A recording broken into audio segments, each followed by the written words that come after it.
민족 최대 명절인 설이 코앞에 다가왔습니다. 헌법재판소의 탄핵 심판 결과에 따라 대선이 대폭 당겨질 가능성이 적지 않다 보니 설을 앞둔 대권 주자들의 발걸음은 더욱 바빠졌습니다.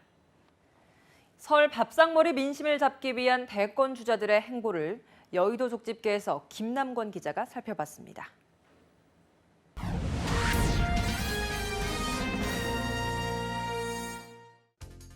설이나 추석 등 명절은 여론의 민심이 흩어지고 모이는 시기입니다. 대선이 12월에 치러지는 경우에는 추석 민심이 대선의 향방을 가르는 경우가 적지 않았습니다.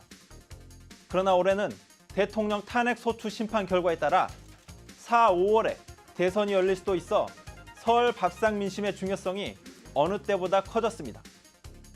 이러다 보니 선두권 주자들은 주자들대로, 후위 주자들은 그들대로 국민들의 눈과 귀를 가져오기 위해 안간힘을 쓰는 모습입니다. 구태의연함을 벗어난 신선한 방식으로 출마 선언을 하려는가 하면 포퓰리즘 논란까지 불러올 정도의 파격 공약도 제시합니다. 더불어민주당 문재인 전 대표는 최근 여론조사에서 선두를 놓치지 않아 부쩍 자신감에 찬 모습입니다. 이 여세를 보라 선두 굳히기에 나서겠다는 분위기가 읽힙니다.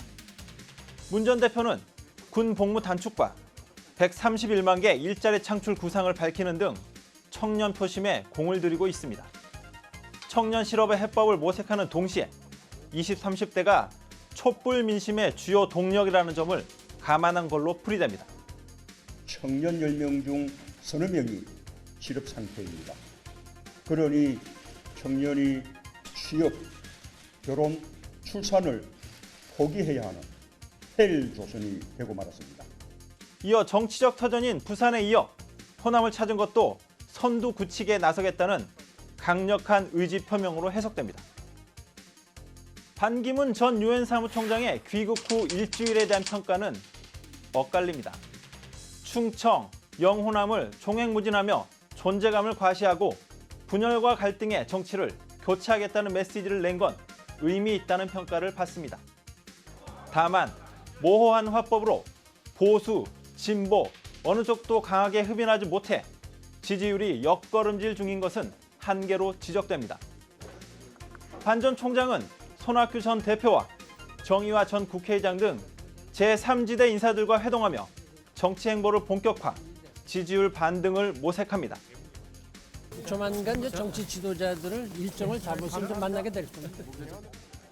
금주 KBS와 관훈클럽 토론회에서 어떤 대국민 메시지를 발신하느냐가 설 밥상 민심을 가를 변수가 될 전망입니다. 이강을 추격하는 주자들에겐 설 민심이 더욱더 중요합니다. 완만한 상승세인 국민의당 안철수 전 대표는 호남에서 문 전 대표와 정면 대결합니다. 토크 콘서트에 이어 내일부터 1박 2일로 광주 전남을 찾는 등 호남 민심 확보로 지지율 반전의 기회를 가져오겠다는 보관입니다.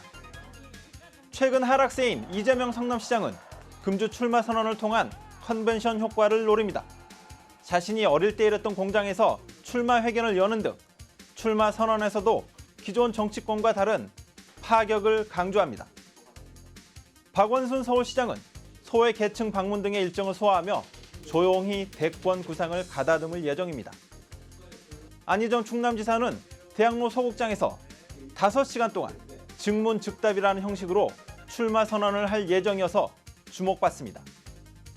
손학규 전 대표는 국민주권 개혁회의 출범식으로, 바른정당 유승민 의원과 남경필 경기지사는 하루 차이 출마 선언으로 눈길을 끕니다. 최순실 게이트를 겪은 국민들은 이번 설 밥상머리에서 차기 대통령의 자질에 대해 어느 때보다 많은 이야기를 할 걸로 보입니다. 버락 오바마 전 미국 대통령이 퇴임 직전 60%라는 놀라운 지지율로 국민의 사랑을 받은 것을 보면서 우리도 그런 대통령을 가지도록 올바른 한 표의 행사를 다짐하기도 할 겁니다. 대권 주자들이 설 밥상에서 어떤 평가를 받을지 설 전까지 남은 며칠에 좌우될 수도 있습니다. 지금까지 여의도 족집게였습니다.